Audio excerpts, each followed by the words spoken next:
حمید طویل نے خبر دی انس بن مالک سے کہ نبی کریم صلی اللہ علیہ وآلہ وسلم 5 ہجری میں اپنے گھوڑے سے گر گئے تھے، جس سے آپ کی پنڈالی یا کندھا زخمی ہو گئے، اور آپ نے 1 مہینے تک اپنی بیویوں کے پاس نہ جانے کی قسم کھائی۔ آپ اپنے بالا خانہ پر بیٹھ گئے جس کے زینے کھجور کے تنوں سے بنائے گئے تھے۔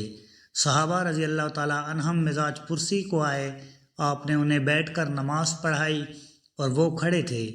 جب آپ نے سلام پھیرا تو فرمایا کہ امام اس لیے ہے کہ اس کی پیروی کی جائے، پس جب وہ تکبیر کہے تو تم بھی تکبیر کہو، اور جب وہ رکوع میں جائے تو تم بھی رکوع میں جاؤ، اور جب وہ سجدہ کرے تو تم بھی سجدہ کرو، اور اگر کھڑے ہو کر تمہیں نماز پڑھائے تو تم بھی کھڑے ہو کر نماز پڑھو۔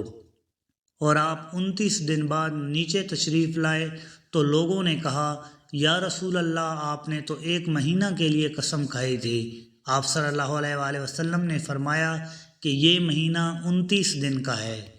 صحیح بخاری حدیث نمبر 378۔ عبداللہ بن شداد نے حضرت میمونہ رضی اللہ تعالیٰ عنہ سے روایت کی کہ نبی صلی اللہ علیہ وآلہ وسلم نماز پڑھتے اور حیضہ ہونے کے باوجود میں اس کے سامنے ہوتی۔ اکثر جب آپ سجدہ کرتے تو آپ کا کپڑا مجھے چھو جاتا۔ انہوں نے کہا، آپ کھجور کے پتوں سے بنے ہوئے ایک چھوٹے سے مصلے پر نماز پڑھتے تھے۔